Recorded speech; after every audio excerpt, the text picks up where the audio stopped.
Olá, revolucionários! Olá, senhoras e senhores! Bom, nós estamos aqui para a nossa aula do nosso curso de filosofia. Eu sou Oswaldo Neto. Se você ainda não fez, não assistiu às outras aulas, eu recomendo que você assista aqui no canal do YouTube, que você assista às aulas do nosso curso livre de filosofia, ok? Bom, hoje, nesta aula, nós iremos falar sobre Platão, exatamente, Platão, que foi um discípulo de Sócrates, que foi um dos filósofos extremamente importantes da época e até hoje alguns conceitos, algumas frases e alguns métodos desse filósofo têm nos proporcionado refletir, tem nos proporcionado entender um pouco, principalmente sobre política, principalmente sobre questões internas, questões da alma, questões relativas ao ser humano, à sociedade. Então Platão, ele é, na minha opinião, um filósofo extremamente importante. Primeiro, por quê? Platão, ele foi discípulo de Sócrates, ele andou com Sócrates. Quando Sócrates morreu, teve que beber a taça de veneno, teve que beber a cicuta, Platão tinha em torno de 29 anos, né? Eles estavam ali na região de Atenas, na região da Grécia. Isso aconteceu, a vida de Platão, ela aconteceu em mais ou menos 427 a 347 antes de Cristo. Então, por muito tempo, ele foi discípulo de Sócrates. Ele acompanhou de perto o julgamento que levou à morte do seu mestre.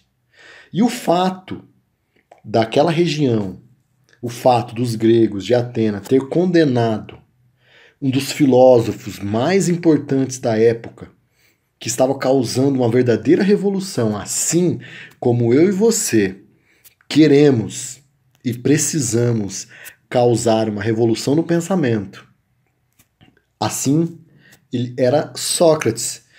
E por conta dessa morte, isso ficou uma marca em Platão. E isso, eu tenho certeza que influenciou toda a questão filosófica, toda a doutrina filosófica de Platão. Por quê? Porque para Platão, a morte de Sócrates, ela gerou uma contradição entre as relações sociais de fato e aquilo que seria verdadeiro ou ideal. Então, ali evidenciou um conflito daquilo que realmente estava acontecendo, das relações sociais entre povo, governo, Estado e a questão da relação do ser humano internamente com ele. Isso ficou muito evidente, porque para Platão, Sócrates, ele tinha começado algo que estava realmente mexendo com aquela sociedade. Por conta disso, Sócrates foi condenado à morte. Então isso causou uma ruptura muito grande e deixou algumas marcas que, se você olhar em toda a obra de Platão, em toda a filosofia platônica, você vai perceber que isso gerou uma influência. E foi bom, porque começou a mudar os rumos da filosofia. Começou a trazer uma filosofia mais voltada para realmente pensar, refletir e buscar respostas, em vez de você ficar parado, pensando e deixando as coisas rolarem. Então, eu digo que a filosofia de Platão é uma filosofia protagonista, porque ela não se acovardou com a morte do mestre. Pelo contrário, ela se fortaleceu muito mais. Então você vê que Sócrates, ele não escreveu nada. Porém, muitas das coisas que nós sabemos de Sócrates vêm através de Platão. Por exemplo, o diálogo de Platão ali no júri, o discurso que ele fez, aliás, que Sócrates fez, foi Platão que deixou escrito.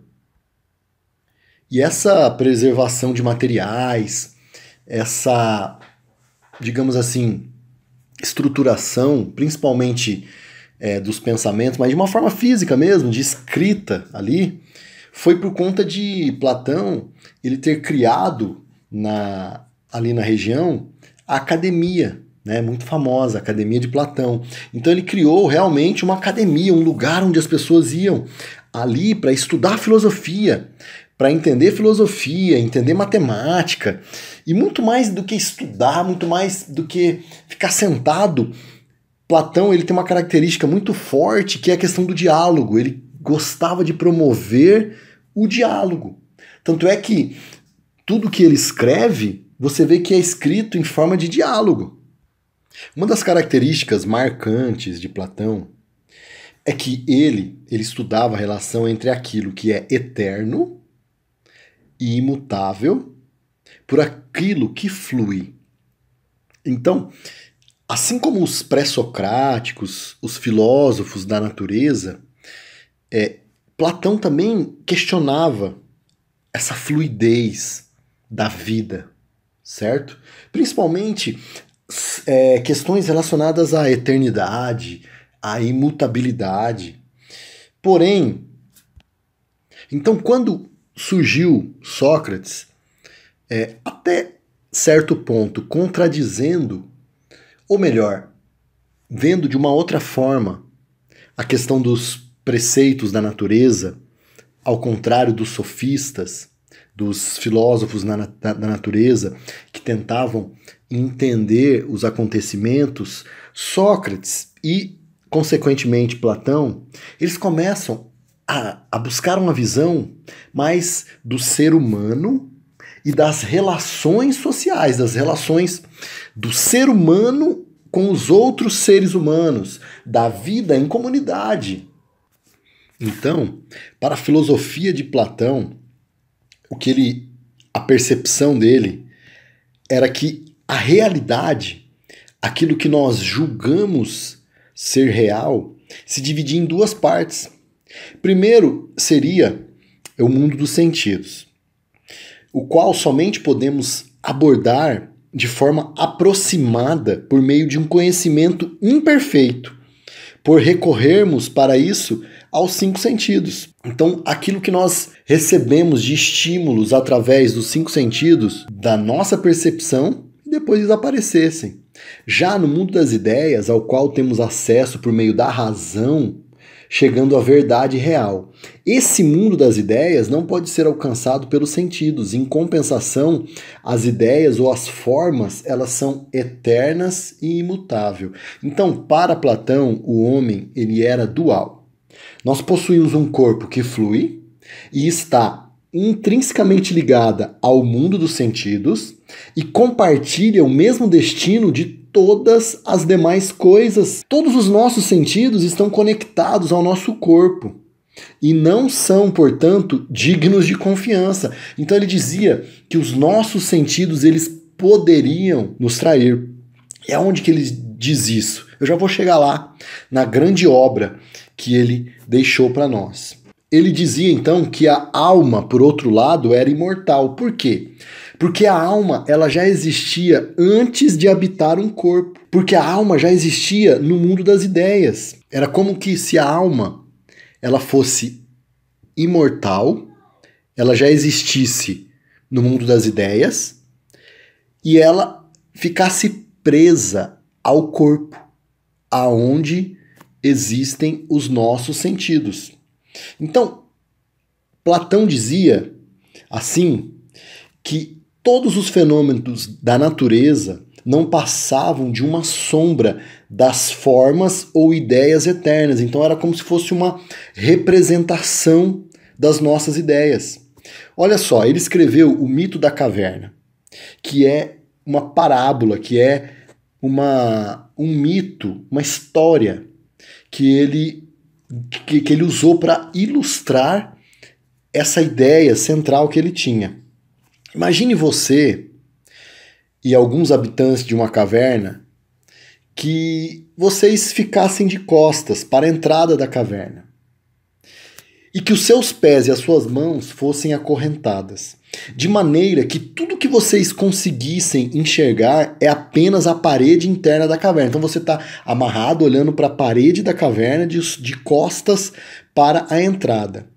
E atrás deles existisse um muro alto. E por cima desse muro transitavam criaturas humanoides, erguendo as mãos, silhuetas e figuras diversas.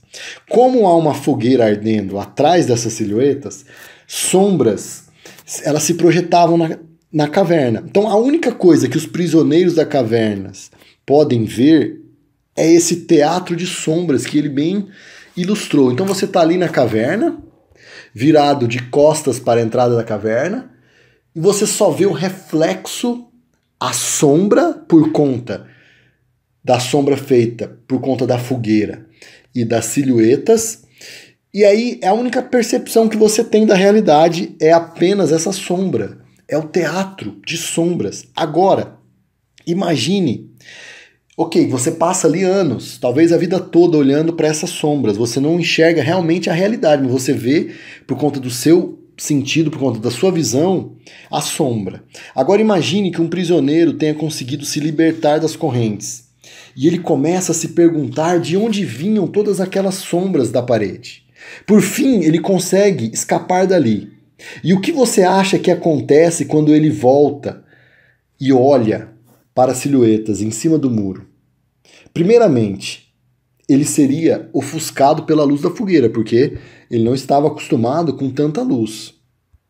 Agora, se ele conseguisse escalar aquele muro, fugir da caverna, se esse prisioneiro realmente conhecesse as belezas da natureza, a realidade, conseguisse escapar ali daquela caverna, com certeza ele ia perceber a diferença entre as formas que ele viu dentro da caverna por conta das sombras, do teatro das sombras, em comparação com a natureza, com aquilo que realmente é, com aquilo que realmente existe. Então, segundo esse conceito, Platão deixa claro que nós precisamos entender, questionar essa questão em relação àquilo que nós vemos, os nossos sentidos, que pode nos trair, que realmente não é fidedigno, que muda, com aquilo que realmente é, com aquilo que é imutável, fazendo um questionamento filosófico e buscando esse eu verdadeiro, buscando essa filosofia. Esse mito, o mito da caverna, ele se encontra na obra, no diálogo que Platão deixou, A República, onde ele fala sobre política, onde ele fala sobre o estado ideal, fala sobre um estado imaginário, que muitas vezes nós chamamos de utópico. Então, muito resumidamente, podemos dizer que para Platão o Estado deve ser administrado por filósofos, ao explicar por que ele parte do mesmo princípio da constituição de cada indivíduo. Então, ele dividiu o indivíduo ali em 3 partes. E partindo do indivíduo, partindo dessa questão entre o que é imutável, o que é o imaginário, falando do mito da caverna, ele constrói um diálogo para falar um pouco sobre a sociedade, partindo da divisão do indivíduo. Então ele fala que o indivíduo, para Platão, ele era dividido em 3 partes, olha só, cabeça, peito e baixo ventre. A cada uma dessas partes corresponde uma característica da alma. Olha só as ideias de Platão. A cabeça pertence à razão, ao peito a vontade e o baixo ventre o desejo ou a satisfação. Além disso, cada uma dessas características corresponde a um ideal ou uma virtude. A razão, ela pode almejar a sabedoria. A vontade deve ter coragem e a satisfação deve ser moderada por meio da temperança. Quando essas 3 partes trabalham de uma forma conjunta, o resultado é um indivíduo honrado, é um indivíduo equilibrado. Então, Platão, da mesma forma, ele imagina o Estado assim, um Estado equilibrado, que muitas vezes nós podemos chamar de utópico. Da mesma forma que Platão fez essa divisão em relação ao ser humano, ele também dividiu o Estado, a sociedade assim. Então, para ele, o Estado possui líderes, possui soldados e possui os comerciantes, agricultores, etc. Então, aqui, dessa forma é possível que Platão tenha se baseado na ciência grega, pois, assim como um indivíduo saudável e harmônico demonstra equilíbrio, um estado justo caracteriza-se pela adequação de cada indivíduo ao seu devido lugar na coletividade. É o equilíbrio da sociedade baseada no equilíbrio individual de cada ser humano. Contudo, a filosofia platônica, a sua concepção de Estado, está fundamentado no racionalismo. E o meio para a gente entender e para manter um bom Estado é administrá-lo com a razão. Então a razão na filosofia de Platão é que norteia a administração do Estado. Assim como a cabeça governa o corpo, os filósofos devem governar a sociedade. Para Platão, os filósofos é que deveriam governar, é que deveriam estar à frente da política no Estado. Então, a ideia de Platão de Estado, de indivíduo, de governo, ela é uma ideia um pouco totalitarista. Porém, muito da sua filosofia, ela vem sendo estudada até hoje, vem sendo discutida, vem sendo em partes aplicada em muitos governos e já foi aplicada em vários governos. E depois de Platão, um dos alunos que começou a estudar, questionar e filosofar sobre a filosofia de Platão foi Aristóteles. Então, o que eu sugiro para você nesse curso é um pouco para aguçar, como eu sempre falo, as nossas ideias. Então, busque, estude, leia as obras de Platão, busque informações para você começar a entender como é que está o pensamento filosófico, para que realmente nós possamos causar uma revolução.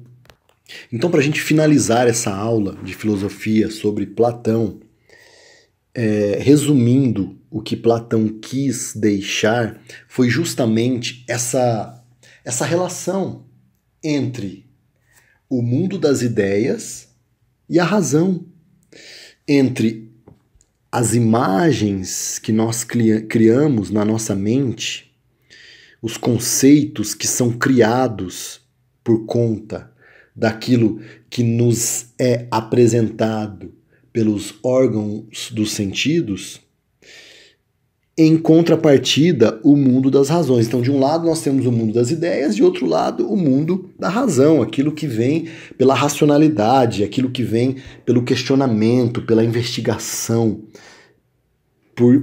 pelo diálogo, né? Porque Platão ele gostava muito do diálogo, porque só através do diálogo é que nós podemos construir uma filosofia. Então eu digo para você que acompanha esse curso de filosofia, que é através do diálogo, através do questionamento, do racionalismo é que nós vamos conseguir olhar para dentro de nós e vamos conseguir criar uma sociedade, certo? Mas como que nós vamos criar uma sociedade igualitária, uma sociedade equilibrada? Quando nós estivermos equilibrados, quando nós discutirmos a questão de saúde, a questão política, tudo isso. Então vem através do quê? Do diálogo. Então esse curso nada mais é para você começar a pensar diferente, para você começar a buscar meios para questionar as coisas, questionar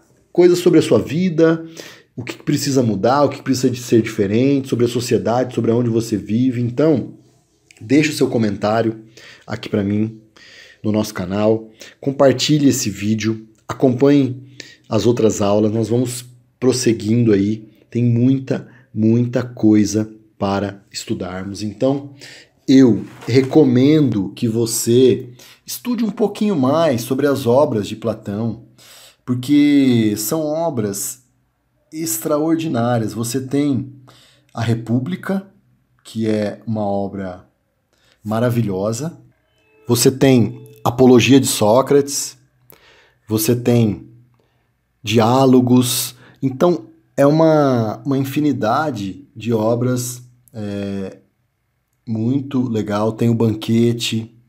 Você pode estudar, você pode buscar para começar a entender e questionar um pouco mais sobre a questão filosófica, ok? Então, o filósofo é aquele que busca, é aquele que estuda, é aquele que não se conforma, é aquele que vai atrás. Então, deixe o seu like, deixe o seu comentário. Muito obrigado por nos acompanhar até agora nesse curso de filosofia. E nós vamos seguindo para o próximo filósofo, que também é extraordinário, Aristóteles. Um abraço e até mais.